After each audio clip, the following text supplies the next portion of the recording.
जब दिल से बाबा से प्रार्थना करते हैं, आप जब दिल से बाबा से निवेदन करते हैं, बाबा श्रवण करते हैं। एक विश्वास भीतर हो, एक भरोसा भीतर, भरोसा।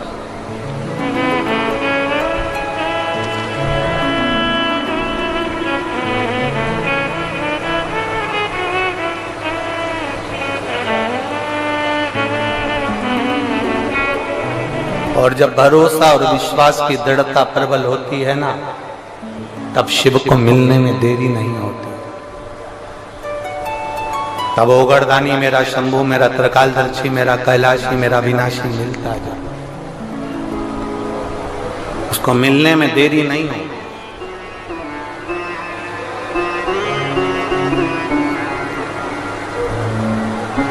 शिव रहस्य उस पुस्तक में लिखा कि जंगल एक घना जंगल है, उस घने जंगल में, बहुत घने जंगल के अंदर, बहुत घने जंगल, इतना घना जंगल है और उस घने जंगल में बिलेश्वर महादेव का मंदिर है, एकांत।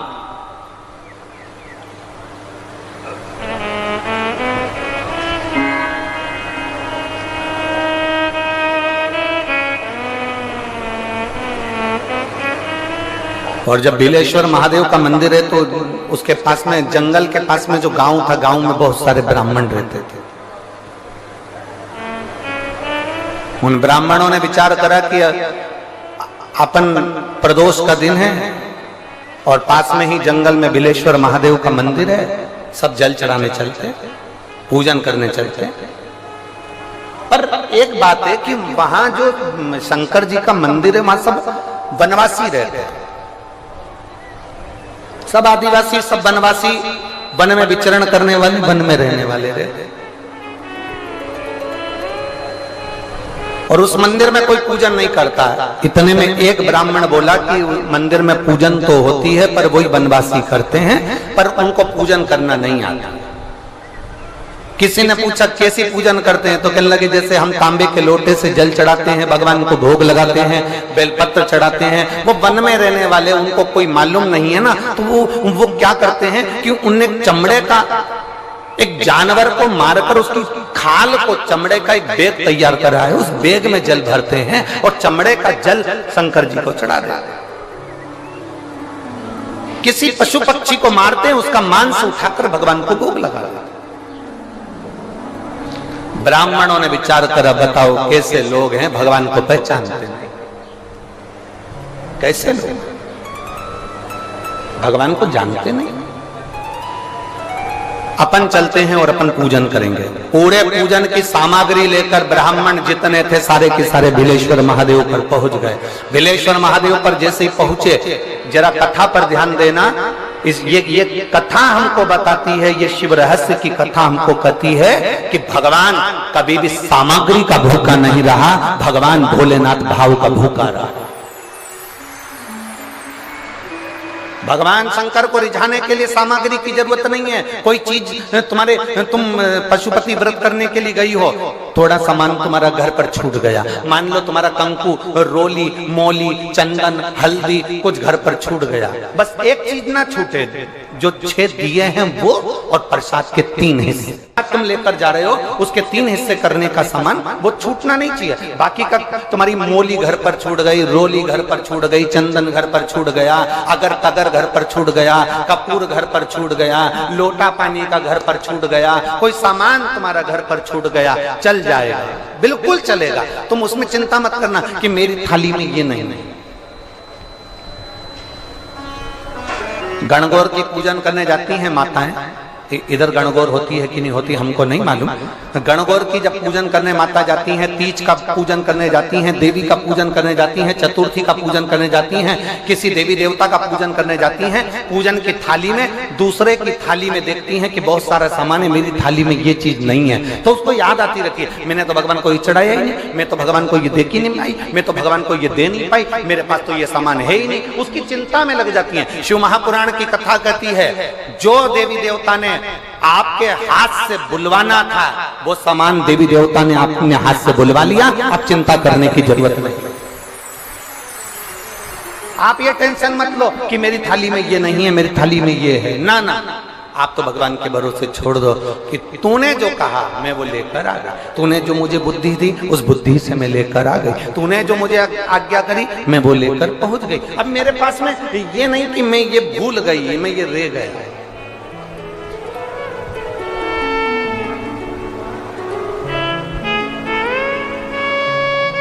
महाराज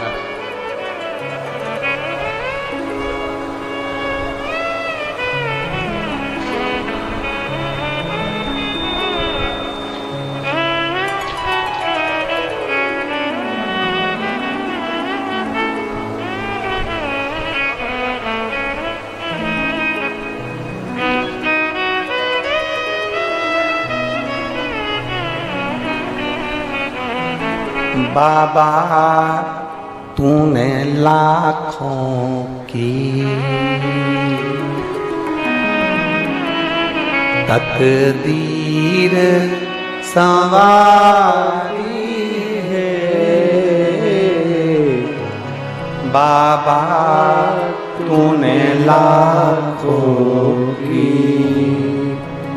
तकदीर संवारी,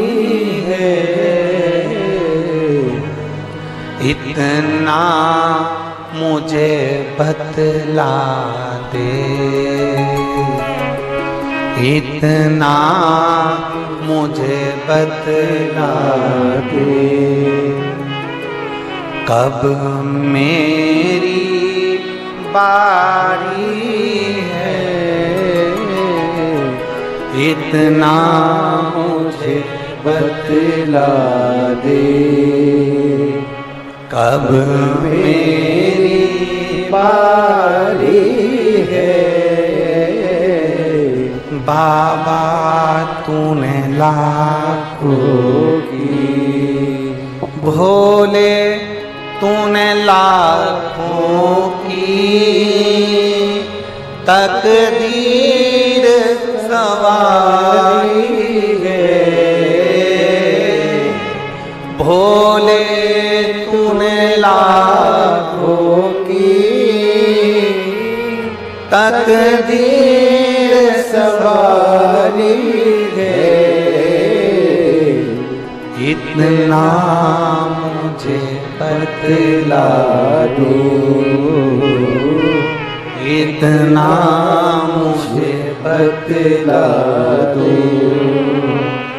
कब मेरी बारी है, इतना मुझे बतला दो। बस एक बार तू बोल दे कि अब तेरी बात, एक बार बोल।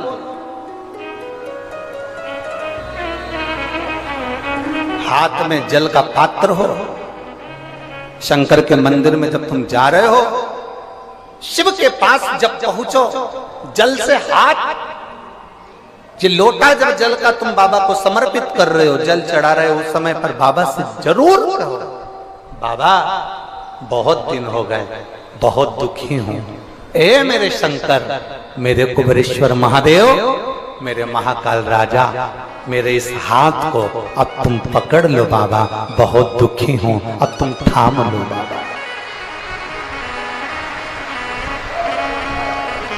इतना मुझे बतला दो, कब मेरी बारी है, बाबा इतना मुझे बतला दे, अब मैं बहुत हार चुकी, बहुत। एक लड़का अपनी माँ से कहता मैं कभी एग्जाम नहीं दूंगा,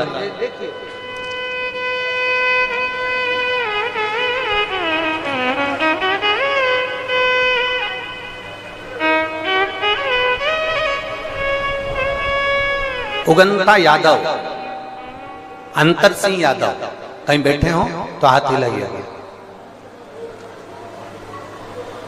उगंता यादव, अंतर सिंह यादव, बहरोड अलवर राजस्थान से आए, कहीं बैठे हो तो हाथ हिला सकते।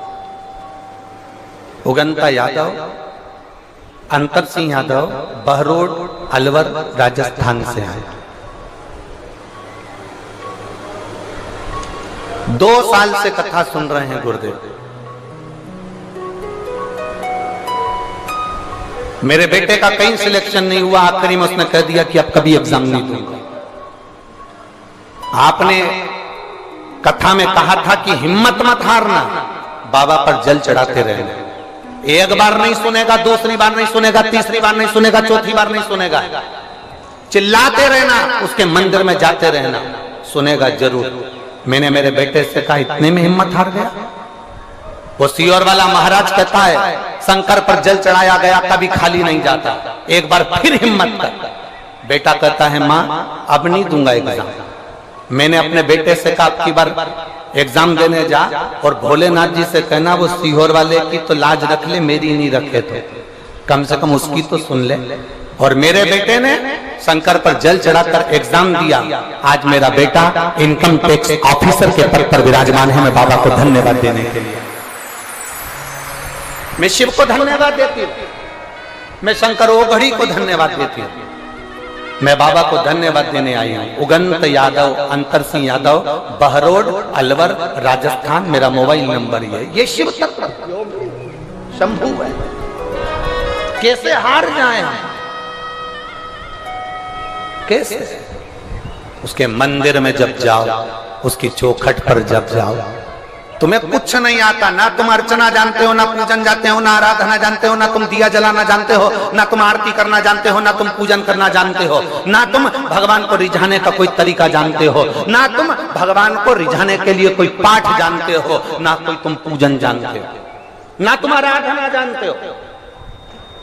कोई हमसे कह देना सीहोर वाले महाराज तुमको कोई मंत्र आता है, तुमको कोई साधना आती है, कोई तुमको तप आता है, कोई तुमको योग आता है, कोई तुमको साधना करना आती है, हमसे कोई कह दे तो हम स्पष्ट मना कर दे कि हमको तो कुछ भी नहीं आता, केवल एक चीज आती है, श्री शिवाय नमस्तुभ्यम और एक लोटा जल, इसके सिवा में कुछ भी नहीं आता, कुछ भी नहीं।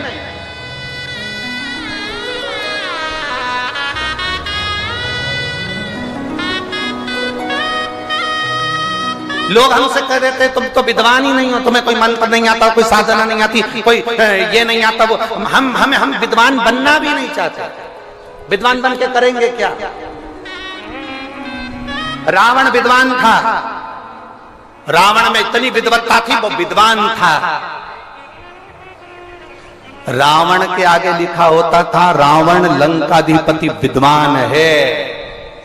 हनुमान जी के आगे विद्वान नहीं लिखा होता था, हनुमान जी के आगे लिखा होता था विद्यावान गुणयति चातुर।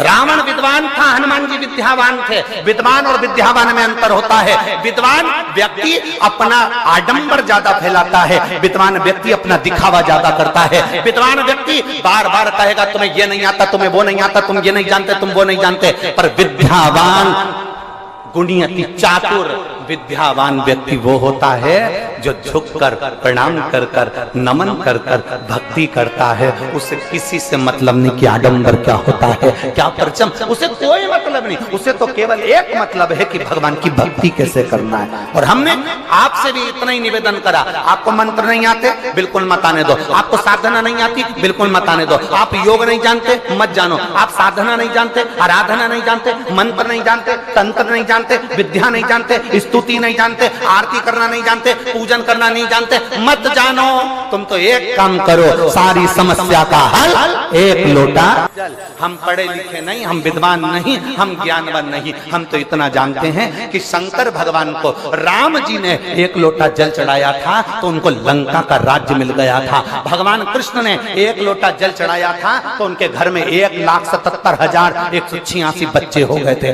माता पार्वती ने एक लोटा जल चढ़ाया था तो उनको भगवान शंकर मिल गए थे। लक्ष्मी जी ने एक लोटा जल चढ़ाया था तो उनको बैकुंठ का निवास मिल गया था। सरस्वती ने एक लोटा जल चढ़ाया था तो वो वीणा वादनी बन गई थी। ब्रह्मा जी ने एक लोटा जल चढ़ाया था तो वो बट का वृक्ष बन गए थे। इंद्र ने एक लोटा जल चढ़ाया था तो इंद्र की सत्ता वापस मिल गई थी। और अगर संसार में रहने वाला व्यक्ति अगर एक लोटा जल चढ़ाएगा तो वो भी कुछ ना कुछ प्राप्त जरूर करेगा। हमें मंत्र नहीं आते, हमें साधना नहीं आती। तुमसे कोई कहे तुम विद्वान हो, हाथ जोड़ करके देना हम तो विद्वान नहीं, हम तो ढोर है, हमें कुछ नहीं, कुछ नहीं। और तेरा ही दिया मैंने खाया पिया है, तेरा शुक्रिया है, तेरा शुक्रिया। हमें कुछ नहीं है, एक पत्र है।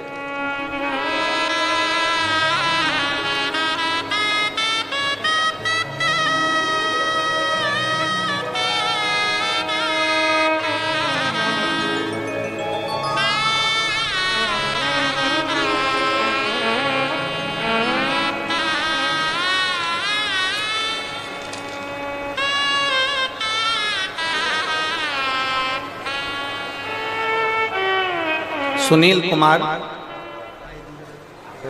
नहीं ये तो सुनील कुमार मूसेपुर जी को उन्होंने बधाई दी है। मेरा नाम लव कुमार कन्नौजिया, मैं दिल्ली के चांदनी चौक क्षेत्र का निवासी हूँ। मेरी आयु 42 वर्ष है। कहीं बैठे हैं कन्नौजिया जी?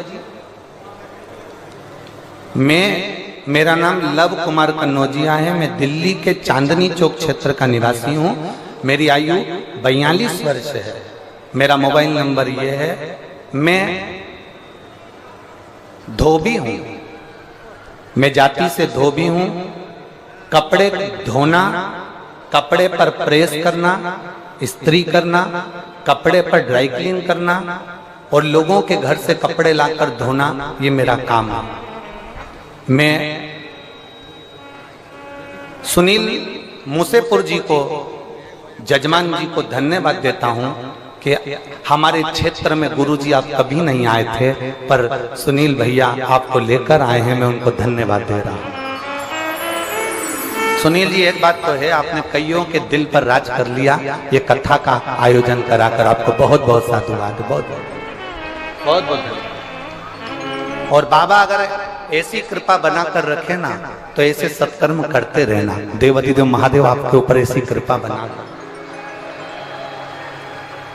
मैं जात का धोबी हूं, कपड़ों पर प्रेस करना, कपड़े धोना। कहीं बैठे हैं श्री लव कुमार कन्नौजिया जी, दिल्ली के चांदनी चौक क्षेत्र के निवासी हैं। मेरी आयु 42 वर्ष। कहीं बैठे हो तो हाथ हिला सकते हैं।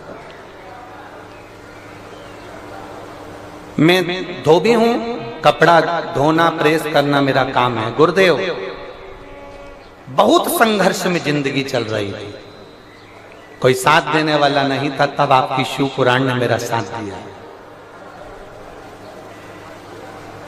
आपने भारत देश की मातृभूमि के कण कण को शंकर बना दिया, एक एक कंकर को शंकर घोषित कर दिया।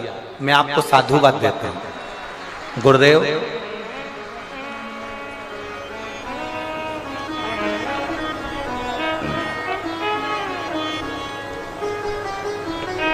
मेरा काम धंधा सही नहीं चल रहा था, तब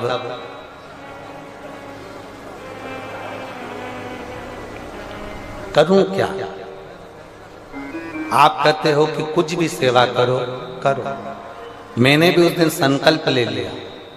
आप एक लोटा जल का वर्णन करते हो, सारी समस्या का हल एक लोटा जल। मैंने भी बाबा से प्रार्थना करी, अगर मेरा धंधा चल गया और मेरा काम चल गया ना, तो मैं उसका एक अंश निकालकर जनमानस की सेवा करूंगा। अब सेवा करूं, परंतु आप कहते हो ना गुरुजी, भगवान कहते हैं पहले कर तो मैं तुझे दूं। अब मेरे पास में इतना पैसा तो नहीं था, पर मैं सोच रहा था, तभी किसी ने आकर मेरे दुकान पर कपड़े का बंडल रख दिया और कहा इसको धोना भी है, ड्राई क्लीन भी करना है और प्रेस भी करना है। उसकी कीमत कम थी, पर उस कपड़े की कीमत उस सेठ जी ने मुझे 4 गुना ज्यादा दे दी। गुरुदेव, लोग सत्यनारायण की कथा में सुनते हैं कि लकड़ी की कीमत ज्यादा मिली थी, मेरे भोलेनाथ ने मुझे कपड़े की कीमत ज्यादा दी। और मैं बाबा का क्या गुणगान करूं गुरुदेव। बाबा की कृपा से जो मुझे पैसा मिला उसका मैंने कागज छपवाया, जो कागज मैंने इस पत्र के पीछे लगाया, ये कागज उन्होंने छपवाया जो पत्र के पीछे लगा। इस पे लिखा है श्री शिवाय नमस्तुभ्यम। आज के समय को देखते हुए मानव जीवन को कितना भी कष्ट हो, अगर वो 1 लोटा जल भगवान शंकर को समर्पित करता है तो उसका सब काम होता है। गुरुदेव, मैंने ये कागज छपवाया और इस कागज को छपवाकर दिल्ली के बहुत सारे मंदिरों में लगा दिया। बाबा का मैं क्या गुणगान करूं। मैंने तो कागज लगाया था मंदिरों में और बाबा ने कृपा कर दी, भंडार भर दिया मेरा। मैं बाबा की कृपा का क्या गुणगान करूं। आज मेरे खुद बाबा की कृपा से 3 शॉप बाबा ने बना दिए। ये शिव कृपा है। केवल पर्चा लगाया श्री शिवाय नमस्तुभ्यम, सारी समस्या का हल 1 लोटा जल। एक विश्वास, एक भरोसा। कन्नौजिया जी धन्यवाद आपको, बहुत बहुत साधुवाद जो आपने 1 लोटे जल का जनमानस में प्रचार किया, उसके लिए साधुवाद।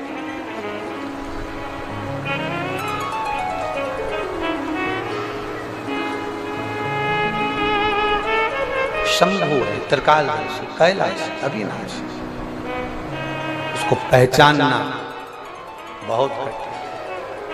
और शंभु शरणे पड़ी मांगू घड़ी रे घड़ी, दुख काटो दया करी न दर्शन आपो। शंभु शरणे पड़ी मांगू घड़ी रे घड़ी, दुख काटो दया करी दर्शन आपो। भगवान को तुम्हारी सामग्री से मतलब नहीं है, भगवान को तुम्हारे दिखावे से मतलब नहीं है। भोलेनाथ को केवल तुमसे चाहिए तो तुम्हारा मन, तुम्हारा चित्त, तुम्हारा भाव चाहिए।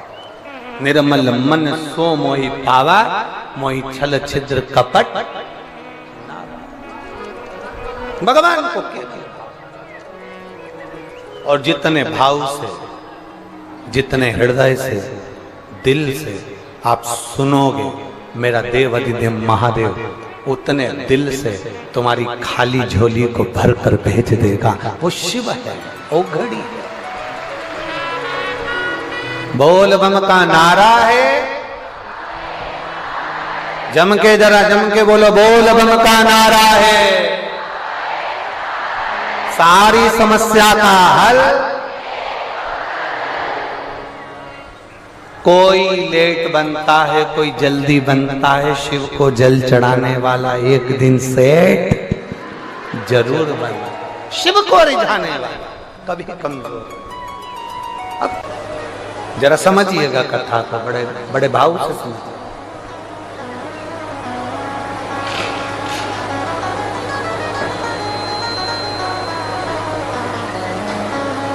शिव महापुराण की कथा यहां तक कहती है कि यदि आप कोई मंत्र, साधना, व्रत, उपास कुछ भी नहीं जानते तो बेलपत्री के वृक्ष के नीचे 1 लोटा जल चढ़ाओ, प्रदोष की प्रदोष एक घी का दीप लगाओ और बेलपत्र के वृक्ष के नीचे की मिट्टी का ही तिलक लगाओ।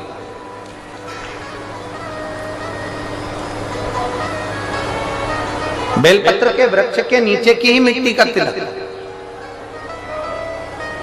एक पत्र है,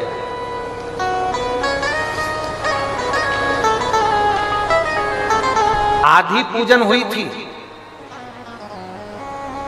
इतनी देर में उन्होंने क्या देखा कि एक वनवासी, वन में रहने वाला एक भील और भयंकर उसका स्वरूप, बहुत बड़ा शरीर, पूरा शरीर काला सा पड़ रहा है और भयंकर उसका स्वरूप है।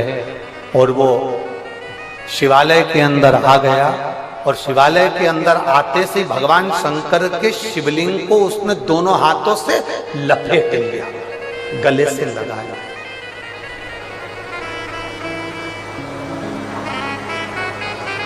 शिवलिंग को गले से लगा लिया। अब ये जितने ब्राह्मण बैठे थे, जितने ब्राह्मण पूजन कर रहे थे, जितने ब्राह्मण बैठे हुए थे, वो सब आश्चर्य में पड़ गए। हमने सुना था कि कोई वनवासी आते हैं यहाँ पर भगवान शंकर की पूजन करते हैं, पर आश्चर्य इस बात का है कि हमने देखा नहीं था इतना विकराल स्वरूप, इतना बड़ा स्वरूप, इतना विशाल स्वरूप।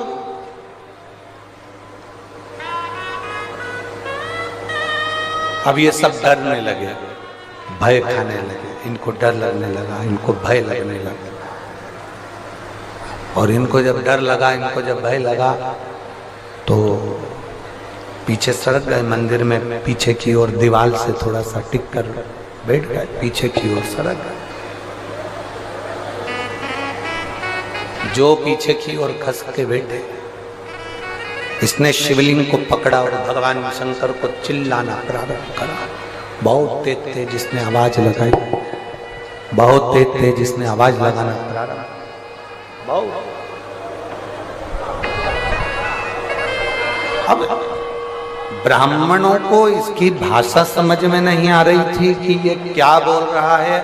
और जो शंकर भगवान का शिवलिंग पकड़ा था, वन में रहने वाला वो व्यक्ति, वो आदिवासी, वो रहने वाला वनचर, जो शंकर भगवान का शिवलिंग पकड़ा था, वो ब्राह्मणों को देख भी नहीं रहा था कि ब्राह्मण क्या कर रहे हैं।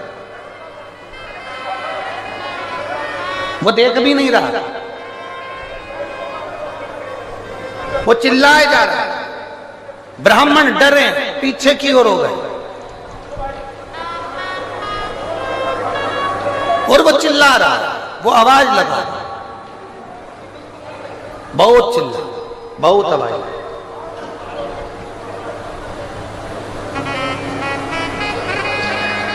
और इतना चिल्लाया वो, इतना चिल्लाया, इतना आवाज लगाया, बहुत। अब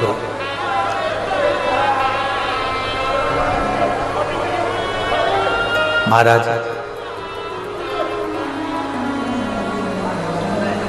जैसे ही उस वन में रहने वाला वो व्यक्ति जब चिल्ला रहा था, ब्राह्मण पीछे खसक चुके थे। थोड़ी देर बाद उसने क्या देखा कि वो चमड़े के पात्र में से उसने जल निकाला और चमड़े के पात्र का जल महादेव को चढ़ाया। वो वन में रहने वाले व्यक्ति ने चमड़े के पात्र में से भगवान शंकर को जल चढ़ाया। फिर उसने क्या देखा कि उसी चमड़े के एक झोले में से उसने थोड़ा सा कुछ मांस आदि निकाला होगा, कोई जीव का, और वो भगवान को दिया होगा। और दिया होगा तो ब्राह्मण लोगों ने मुख पर पट्टी लगाई कि कैसा गंदा व्यक्ति है, इसीलिए तो हम शंकर की पूजन करने के लिए आए, इसीलिए तो हम शिव की आराधना करने के लिए आए।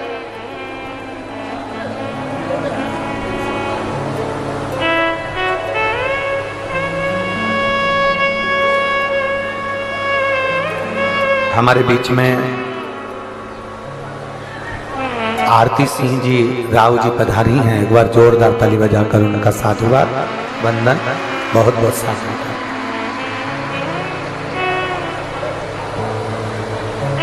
शिव को पहचाने नहीं। अब थोड़ी देर बाद क्या होता है कि उन्होंने जल चढ़ाया, जल चढ़ाकर उसने जो भोग लगाया, भोग लगाने के बाद में ब्राह्मण तो उससे चिढ़ने लगे, क्रोध करने लगे। इतनी देर में शंकर भगवान के उस शिवालय में जब उसने शिवलिंग पकड़कर अपने दोनों हाथों से, वो वन में रहने वाला व्यक्ति, वो जंगल में रहने वाला व्यक्ति शंकर भगवान के शिवलिंग को जब अपने दोनों भुजाओं से अपने गले से लगाता है और लगाकर जो पुकारता है, जो पुकारना प्रारंभ करा, इतनी देर में तो शंकर भगवान का शिवलिंग और शिवालय दोनों थर थर कांपना प्रारंभ कर दिया, हिलना प्रारंभ।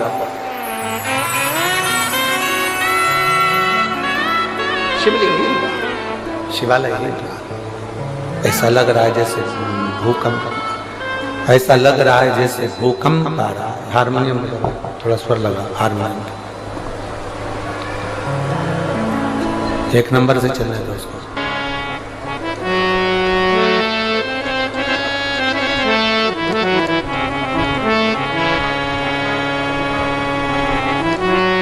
पूरा भूकंप आ गया है।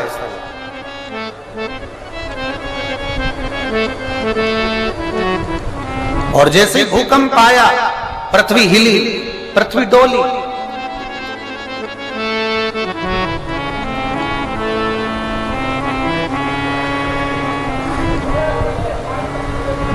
सारे ब्राह्मणों ने सोचा कि अभी ये ऊपर से जो मंदिर का शिखर है वो नीचे गिरेगा। सारे ब्राह्मणों ने सोचा ऊपर से मंदिर का शिखर नीचे गिरने वाला। अब ब्राह्मण तो मंदिर छोड़कर बाहर, और जो वनवासी था, जो भील था, उसने सोचा मेरे महादेव का शिवलिंग पर ये पत्थर गिरेंगे, मेरा भगवान शंकर का शिवलिंग टूट जाएगा। करे क्या? बचाने के लिए क्या था उसके पास? जंगल में रहने वाला, न पढ़ा न लिखा, न कुछ जानता, न आराधना, न पूजन, न व्रत, न तपस्या, न योग, कुछ नहीं जानता, न वेद न पुराण। बस उसने क्या देखा? भूकंप आया, पत्थर ऊपर से मंदिर के नीचे गिरेंगे, मेरे महादेव के शिवलिंग को लग जाएगी, और तुरंत वो वन में रहने वाला वंचक उस शंकर के शिवलिंग को, जैसे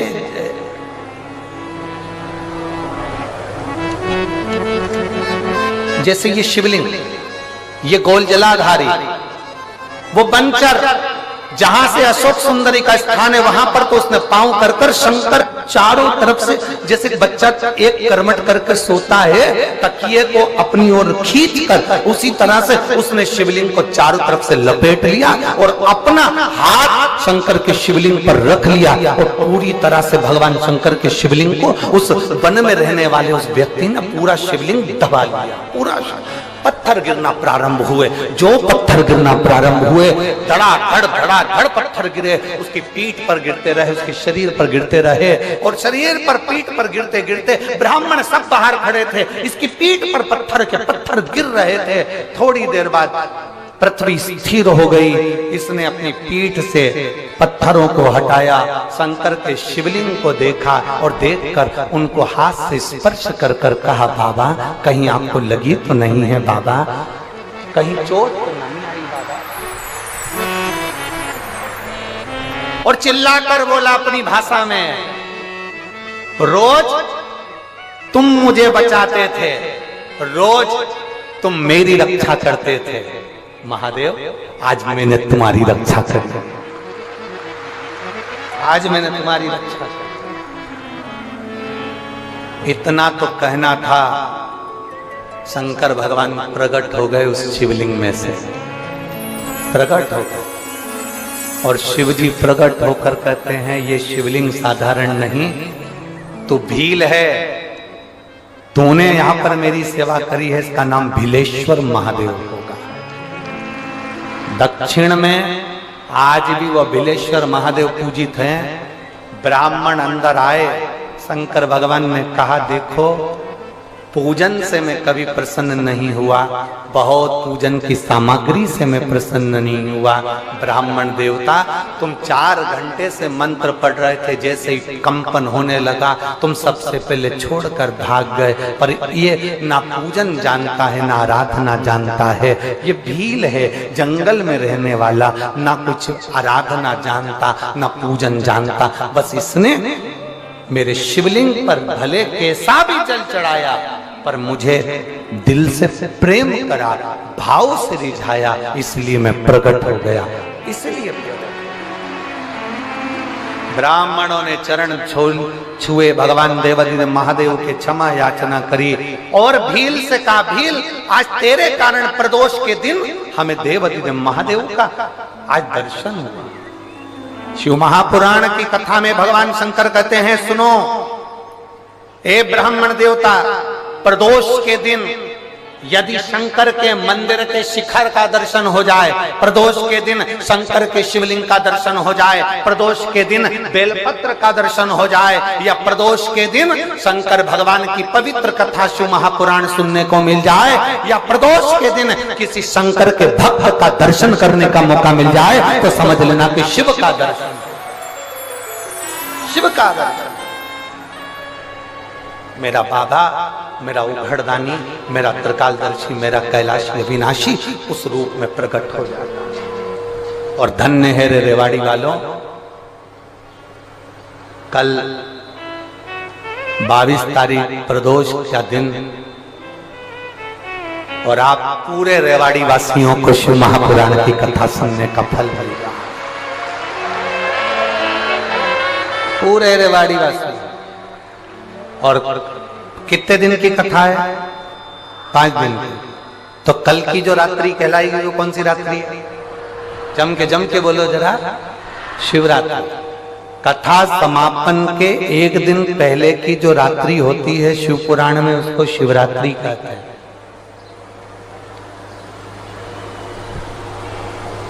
कल रात भर पंडाल में बैठे हुए भक्त भगवान शंकर का गुणगान करेंगे, भजन करेंगे, कीर्तन करेंगे, मंत्र जाप करेंगे, और फिर परसों सुबह 8 बजे की कथा 11 बजे तक सुनेंगे, और फिर अपना अपना घर को चल देंगे। महाराज सब दिल से जो कहो,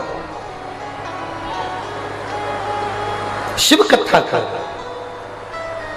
भगवान शंकर का संवाद कर, शिव महापुराण की कथा कर रहे। माता पार्वती जी विवाह कर कर भगवान शंकर के साथ में कैलाश धाम पर आकर विराजमान हो गए। पार्वती जी ने भगवान देवाधिदेव महादेव से कई प्रश्न किए, कई प्रश्न, कोई प्रश्न में कमती नहीं रखी माता पार्वती। आप सभी के स्मरण में होगा कि माता पार्वती जी ने भगवान देवाधिदेव महादेव से जब अपने मन की बात का एक भाव प्रकट किया, संतान प्राप्ति के लिए कुछ सुख का अनुभव कराने का भाव किया। और एक बात अपने भीतर उतारिए, जैसे एक संतान हो जाती है, मान लो एक बच्चा हो गया, एक संतान हो गई, और एक संतान होने के बाद में दूसरी संतान हो ही नहीं रही। किसी को 10 साल हो गए, किसी को 8 साल हो गए, किसी को 5 साल हो गए, किसी को 6 साल हो गए, किसी को 9 साल हो गए, किसी को 12 साल हो गए, दूसरी संतान हो ही नहीं रही। आपने डॉक्टरों को भी दिखाया, इलाज भी करवाया, फिर भी संतान का सुख नहीं है। तो शिव महापुराण में बेलपत्र के वृक्ष का बड़ा सुंदर भाव कहा, जिसको संतान का सुख नहीं है उसको सफेद आंकड़े की जड़ का प्रयोग करना चाहिए। और जिसके घर में एक संतान हो चुकी है और दूसरी संतान नहीं हो रही है, 8 साल, 10 साल, 15 साल, 20 साल, 22 साल हो गए, और दूसरी संतान का अगर सुख नहीं है, तो उसके लिए बेलपत्री के वृक्ष के नीचे का एक भाव बड़ा सुंदर कहा गया। किसी भी सोमवार से आप ये प्रयोग करना प्रारंभ कर सकते। 11 रुद्र होते हैं, 11 रुद्र होते हैं। एक सोमवार को बेलपत्री के वृक्ष के नीचे जाइए और बेलपत्र के वृक्ष के नीचे जाकर एक एक रुद्र का स्मरण करें। करना क्या है? बेलपत्री के वृक्ष के नीचे जब आप जाएं तो बेलपत्र के वृक्ष के नीचे की ही मिट्टी का एक कुंड, आप लोग क्या कह सकते हैं, यहाँ पर हम क्या बोले उसको, जैसे मिट्टी का एक कटोरी बनाते हैं ना, क्या बोलते हैं उसको, कुंडी बना देते हैं मिट्टी की। बेलपत्री के वृक्ष के नीचे की ही मिट्टी, उसी मिट्टी का एक छोटा सा एक कुंडा बना लो उसको, मिट्टी का। जितने लोग आस्था चैनल पर सुन रहे हैं, जितने लोग फेसबुक यूट्यूब पर श्रवण कर रहे हैं, बड़े ध्यान से सुनिएगा, सावधान।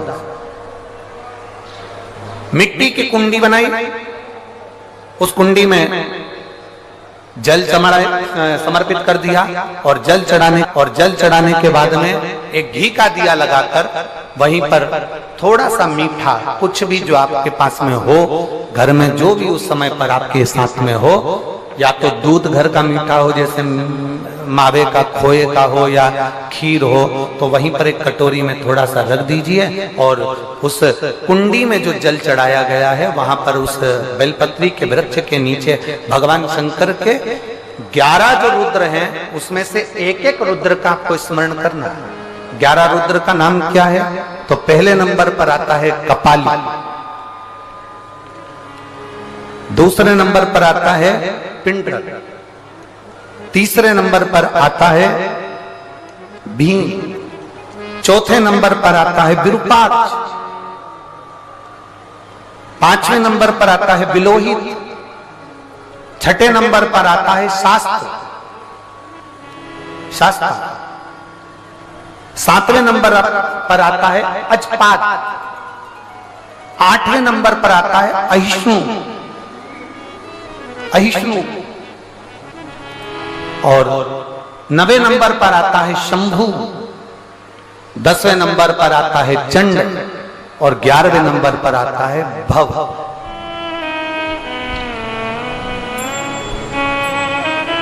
अगर अभी आप लोग नहीं लिख पाए हैं तो बाद में मोबाइल पर से कथा को पीछे खींचना, फिर उसमें से धीरे धीरे इसको लिखना। एक रुद्र के नाम से एक कुंड का निर्माण करा, पूजन करी, घी का दिया लगाया, वहां जो मीठा रखा है उसको लिया, कुंड में से थोड़ा सा जल लिया, बेलपत्री के पेड़ के नीचे आचमन किया, जो मीठा रखा है वो ले जाकर रात्रि के समय पर सोने से पहले पति पत्नी उसको पाएं और साथ रहे। एक सोमवार को ये प्रयोग करना है, फिर दूसरे सोमवार को दूसरे जो एकादश जो 11 रुद्रों का जो वर्णन किया गया है, एक एक रुद्र का नाम लेकर एक बार कुंड का निर्माण करना है। दूसरे सोमवार को जैसे एक बार आपने अगर कपाली नाम से पूजन करी, दूसरे नंबर पर पिंडरल नाम से पूजन करी, तीसरे नाम पर भीम नाम से, फिर आप विरूपाक्ष नाम से, ऐसे एक एक सोमवार करना है। 11 सोमवार, और 11 सोमवार जैसे तुम्हारे पूर्ण होंगे, भले 10 साल हो गए हो चाहे 15 साल हो गए हो, गर्भ जरूर फेरेगा और संतान की प्राप्ति जरूर। किसी किसी के यहाँ पर 11 रुद्र भी पूरे नहीं हो पाते हैं और गर्भ ठेर जाता है। लगभग 4-5 रुद्र पूरे होते हैं और गर्भ ठेर जाता है। तो आप जो 11 रुद्र हैं इनका स्मरण कर कर भी भगवान शंकर से प्रार्थना कर सकते, भगवान शिव से प्रार्थना कर सकते।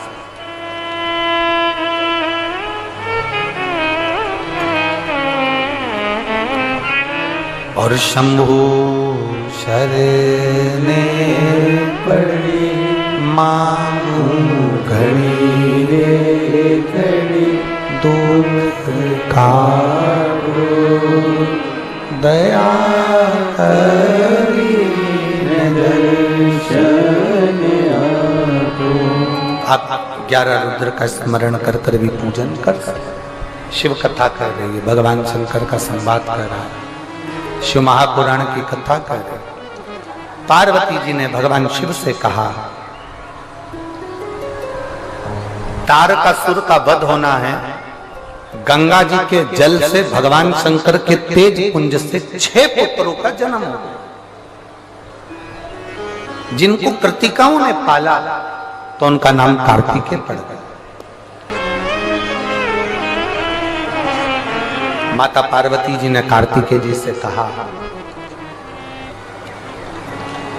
तारकासुर का संहार तुमको करना है। तारकासुर का कार्तिकेय, ठीक है। भगवान शिव जी के पुत्र और पुत्रियों से एक चीज हमेशा सीखना चाहिए कि भगवान शंकर के जो पुत्र पुत्रियां हैं, भगवान शिव के जो बच्चे हैं, वो माता पिता की आज्ञा के बिना कभी रात्रि को बाहर नहीं निकलते, कभी रात्रि।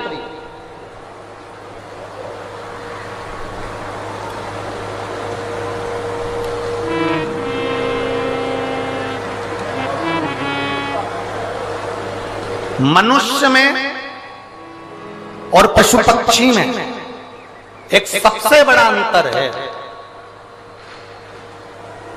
एक गाय भी अगर चरने के लिए जाती है तो रात होने से पहले अपने घर आ जाती है। बोलो सही है कि गलत है? अब गाय को भी जाने दो, गाय में तो बुद्धि होती है, भैंस में तो रत्ती भर नहीं होती है।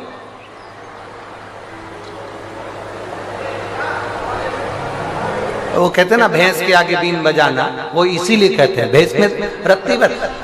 गाय दिन में चरने जाती है, रात को अपने घर आ जाती है। भैंस में तो अक्ल नहीं होती, इसके बाद भी भैंस चरने जाती है तो रात को जम के, बोलो जरा जम के, घर आ जाती है। पक्षी दिन भर घूमता है, रात को अपने घोंसले में आ जाता है। हिरण रात भर घूमता है, दिन भर घूमता है, रात्रि को अपने उस गुफा में प्रवेश कर जाता है। पशु पक्षी भी रात्रि के समय पर अपने घर में आ जाते हैं। केवल एक मनुष्य ही एक ऐसा पैदा हुआ है कि जैसे जैसे रात बढ़ती है इनका दिन चालू होता है। रात बढ़ती है तब इनका दिन प्रारंभ होता है, दिन प्रारंभ। और जैसे जैसे रात बढ़ती जाती है, जैसे जैसे रात बढ़ती जाती है, इनका दिन प्रारंभ होता चलेगा। शिव महापुराण की कथा कहती है जिनके घर के बच्चे रात रात भर गायब रहते हैं ना, उस घर को धन्य बनाना, उस घर को कृतार्थमय बनाना सबसे कठिन काम हो जाता है।